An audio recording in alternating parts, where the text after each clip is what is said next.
Facebook is the biggest social media platform in terms of users in the world. It was founded by Mark Zuckerberg and college roommates and fellow Harvard University students.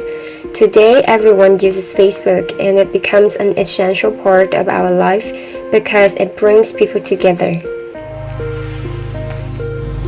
In the near future, Facebook supposed to change its name is Zuckerberg's ambition is to turn Facebook from a social network into a center of a virtual universe using metaverse.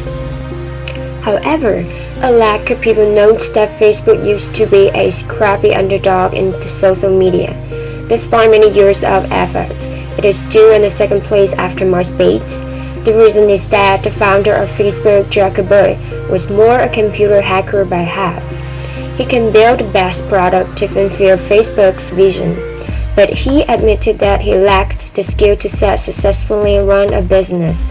So, the question is that who else is behind the success story of Facebook today?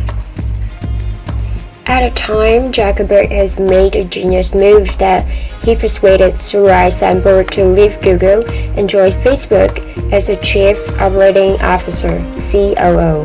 There is no doubt that she has all the characteristics of a strategic leader. Sandberg brought all the business skills that Zuckerberg lacked.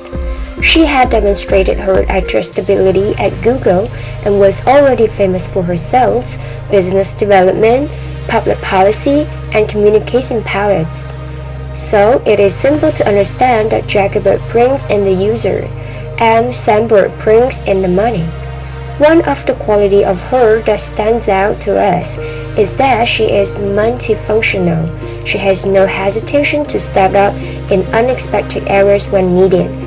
For example, when the CFO of Facebook left suddenly, she still can successfully complete a round of funding for Facebook. At Google, Sandberg was a vice president of global online sales and operations. She had joined the company in 2001, leading a staff of 300. Under her watch, Sandberg's group had grown to 4,000 employees, or about a quarter of Google's workforce.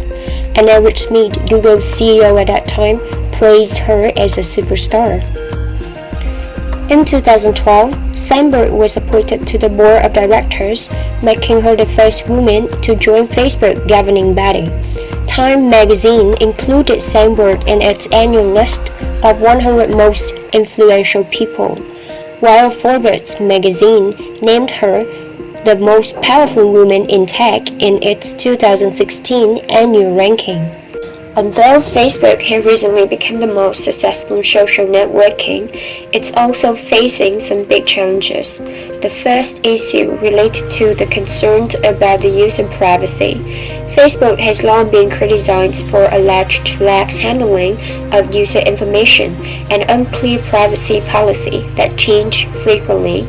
Moreover, the increase of fake news and misinformation news feeds leads to the negative impacts on the users.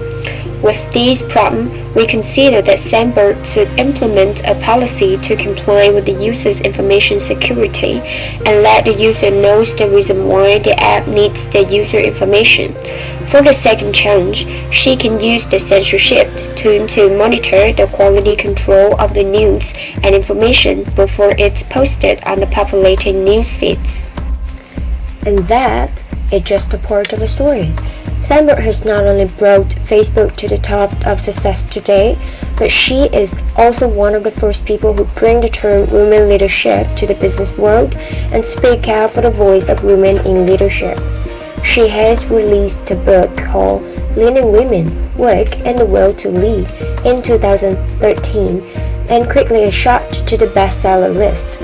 Besides that, her TED Talk about this topic is also very popular at that time. During her speech and TED Talk, she has pointed out many pain points why there are so few women in leadership positions and how women can overcome this issue.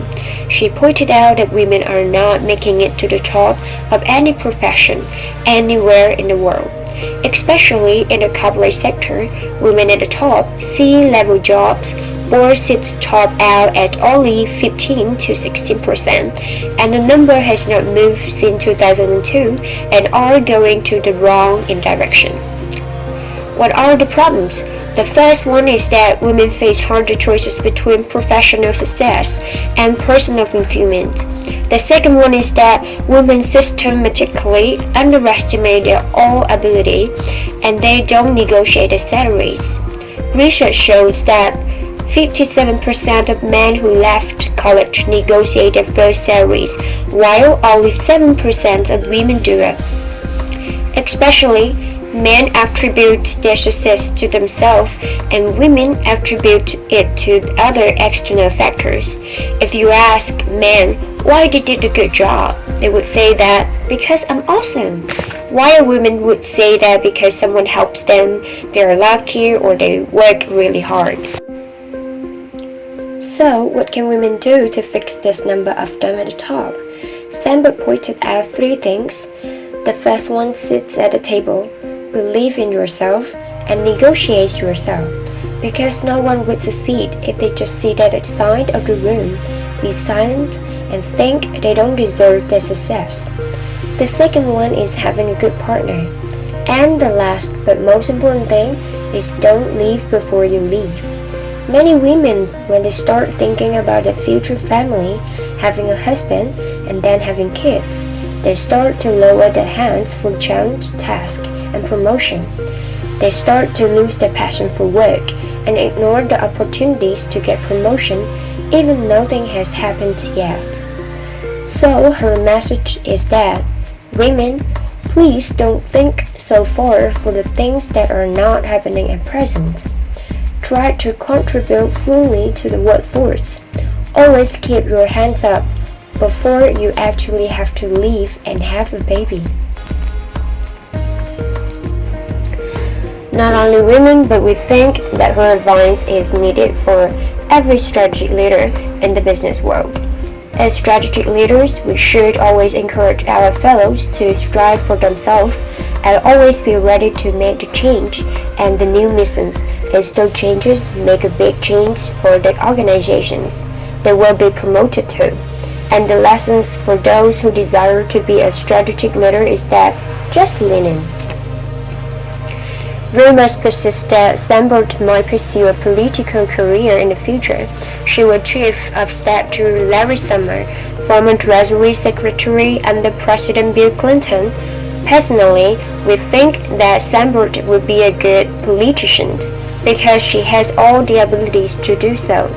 Leading an organization and leading a state are similar somehow, because all of the things that a leader should do is to bring money in and make that place more and more developed. Business and states both have a big system with a large number of departments and employees. Sandberg can perfectly lead a quarter of Google's workforce, taking the place of a CFO when needed, and be able to bring Facebook to the dominant place as today. So, she could also bring the stage under her leadership to a new phase. Thanks for watching.